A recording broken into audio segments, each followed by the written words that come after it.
আৰু লাইট কিমান ধুনীয়া লাগিছে। আমি কেনেকে শান্তিৰে পোহৰত থাকিব বিচাৰো। হিমন্ত বিশ্ব শৰ্মা ডাঙৰীয়া, আমাৰ এই দুখীয়া মানুহক লৈ আপুনি হেতালি নেখেলিব, পাপ লাগিব আপোনাৰ।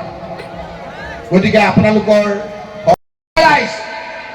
এই লোকসকলে লগত থাকি আপোনালোকৰ বুকুত কামুৰিব, আপোনালোকৰ পৰা ভোট ল'ব, আৰু যদি ভোট দিয়ে ইলেকশ্যনৰ এসপ্তাহৰ পিছতে তেওঁলোকে আপোনালোকক উচ্ছেদ কৰিব। সেই সময়ত তেওঁলোক আপোনালোকৰ লগত নাহে।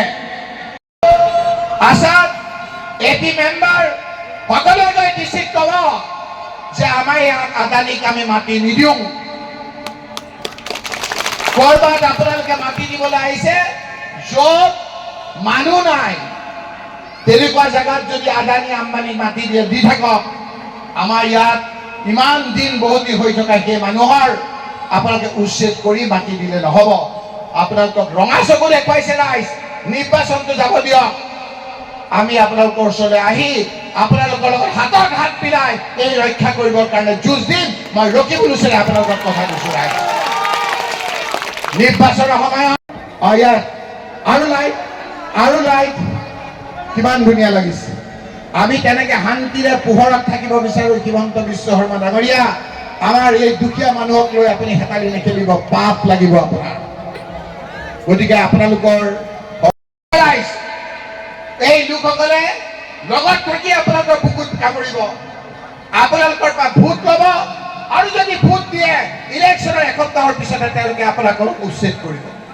সেই সময়ত তেওঁলোক আপোনালোকৰ লগত নাহে। আসাদ এপি মেম্বাৰ সকলোৱে গৈ ডিচিত ক'ব যে আমাৰ ইয়াত আদানীক আমি মাটি নিদিওঁ।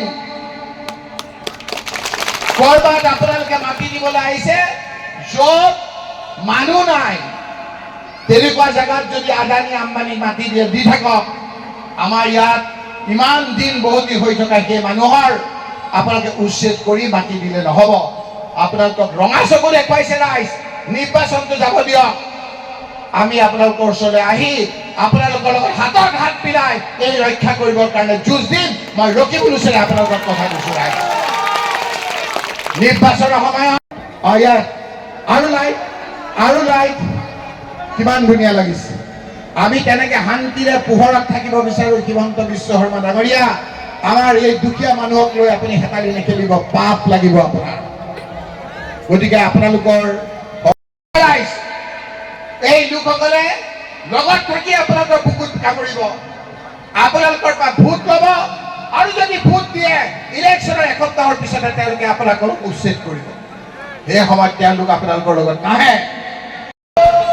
আসাদ এপি মেম্বাৰ সকলোৱে গৈ ডিচিত ক'ব যে আমাৰ ইয়াত আদানীক আমি মাটি নিদিওঁ। কৰবাত আপোনালোকে মাটি দিবলৈ আহিছে য'ত মানুহ নাই, তেনেকুৱা জেগাত যদি আদানী আম্বানীক মাটি দি থাকক, আমাৰ ইয়াত ইমান দিন বহুতি হৈ থকা সেই মানুহৰ আপোনালোকে উচ্ছেদ কৰি মাটি দিলে নহ'ব। আপোনালোকক ৰঙা চকু দেখুৱাইছে ৰাইজ, নিৰ্বাচনটো যাব দিয়ক। আমি আপোনালোকৰ ওচৰলৈ আহি আপোনালোকৰ লগত হাতত হাত মিলাই এই ৰক্ষা কৰিবৰ কাৰণে যুঁজ দিম। মই ৰকিবুল হুছেইনে আপোনালোকক কথা কৈছো ৰাইজ। নিৰ্বাচনৰ সময়ত